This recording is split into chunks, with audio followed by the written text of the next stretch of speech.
Hello, everybody. Welcome back to another video. This time we have RFK Jr. versus former President Donald Trump. So, after seeing how RFK handled an interview, it's like, geez, he is a very unprofessional candidate. Even with that last name, I don't even think he would have an advantage over Trump anymore. So, really, if it was between these two nominees, the election will become even more so of a toss up than it is with Joe Biden as the nominee. So, let's get started with this. Okay, the first state I'm going to put as solid Democratic is Colorado. Again, Colorado is a very Democratic state. This just more Democratic trends in the long term is just going to keep it in the Democratic column. Even with RFK being extremely weird on the position of vaccines, saying they cause autism or something like that. Even with him saying that, I don't think. I think out of sheer opposition towards Donald Trump, most Democrats would turn out in most of these states and the swing states too. In Alaska, I think it's still going to be likely Republican. Texas and Florida, definitely likely Republican. You can see Democratic voter turnout being a bit lower just due to RFK's weird positions that are sort of right wing on some issues, and on climate issues, he's far left. So, again, not a very good combo, which is why I think it would hurt him in Iowa and Ohio, but I'm putting these as likely Republican states. Nebraska second, I still think he pulls off a victory, but much narrower than Biden's victory in this district. In Maine and New Hampshire, I'm going to put Maine as a likely state. I think Democratic trends help out there, while Trump easily wins Maine second against RFK. New Hampshire, I'm going to put as lean blue for now.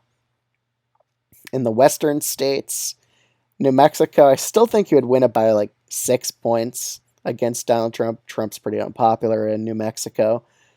While with Arizona and Nevada, I think RFK would pull off a narrow victory in Nevada, but I could see Trump actually scoring one in Arizona because I could see RFK's odd positions that are somewhat unpopular definitely putting him at a disadvantage in Arizona. Even with Trump being hated by moderate Republicans in the state, I think Trump could narrowly win it just because of lower voter turnout for RFK.